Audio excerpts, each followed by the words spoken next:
I finally got this electrical part done. As far as I have a main power wire, and I have an exposed junction right here. This wire goes under the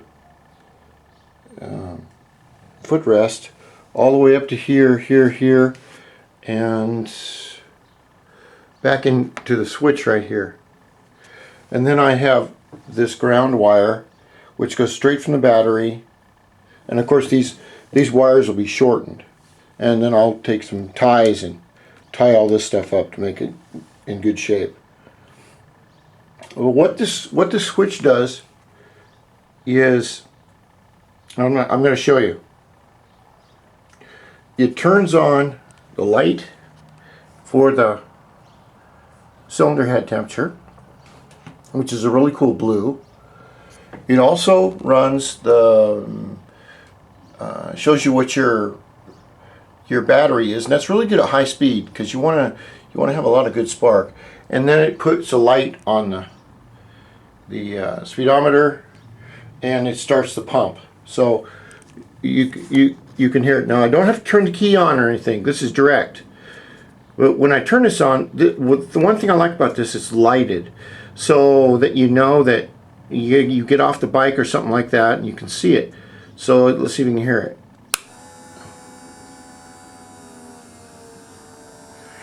Okay, there's the pump going. And let's see if you can see this. I don't know if you can. But there's a little light in there. It's blue. It's really cool. And then up here you can see the little light going. And then see, I'll turn this off again, and I'll put it right over where the alternator is, and the pump will start, and that says it's got 12 or 11 volts. What it means is it's going down. But this switch is, it's a really nice switch, and it holds a lot of current. And then of course when you do something like that, you always want to run you always want to have a fuse, some kind of fuse, so that you don't have a problem with that. And then I went over to my other shop, and I broke out one of these worm gears. This is a starter worm gear that goes right about here, or let me think, maybe it goes in here, right here.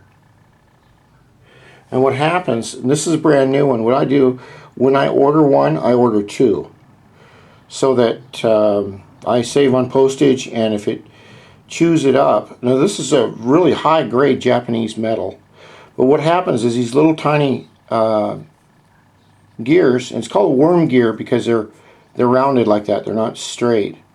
What happens is the heavy steel in the Kickstarter will start chewing this up just a little bit. They'll start taking little chunks out, and when they start taking the chunks out, it's just the more you kick it over, the more chunks it takes out, and pretty soon you got to replace the whole thing, which is a pain in the ass. It is you need a book to do it, and it's one of the things I do not like doing with the bike. But that is what a starter gear looks like. This starter gear right here is what causes most of the problems. It causes your Kickstarter to stick down here. It causes a big ticking noise in here because of that. There's only two other things hooked up to it. There's a spring hooked up right here, and there's like a washer right up here. But it's tricky as hell on that. Alright, I'm going to shorten this wire up and clean this mess up. And I'm so glad that I got everything to work. All these cool lights and stuff.